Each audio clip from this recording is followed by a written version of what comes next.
pejgamberi sallallahu alaihi wasallam transmeton një hadith kutsi nga Allah subhanahu wa taala se Allahu e urnoi Isain alayhis salam që t'i këshillon ben Israilit me 5 gjana.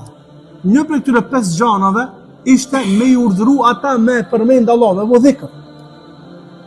Dhe i tha, wa amurukum bi dhikrillah, dhe i urdhëroj juve që ta përmendni Allahun, ta bani dhikr Allahut. Çfarë thon ta bani dhikr Allahut? Me përmend Allahun. Astaghfirullah, subhanallah, la ilaha illallah, Allahu akbar, wala hawla wala quwwata illa billah, la ilaha illallah. Edhe kështu më dhikr me Allah subhanahu wa taala. Dhikri më i mirë është leximi i Kuranit në përgjithësi.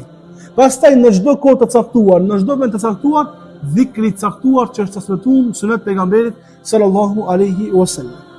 Tha wa amurukum bi dhikrillah, ju urdhëroj juve që ta përmendni Allahun. Pse në përmend Allahun? Cila është nevoja? Pse na kena nevojë me përmend Allahun xhelal xhelal? Thot në hadith kutsi pejgamberi sallallahu alaihi wasallam se ka thonë Isa alayhis salam në mesazh për anës Allah.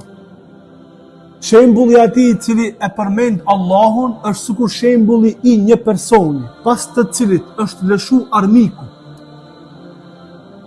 Pas të cilit është lëshu armiku. Dhe ky person ik prej armikut të tij. Deri kur? Derisa të futet me një kalat të fortifikuar. Me një kështjellë të fortë. Hyn mrena dhe shpëton veten. Tha kështu është ai që e përmend Allahun. Dhe nuk mundet njani prej juve me shpëtu prej shejtanit me diçka tjetër jashtë dhikrit.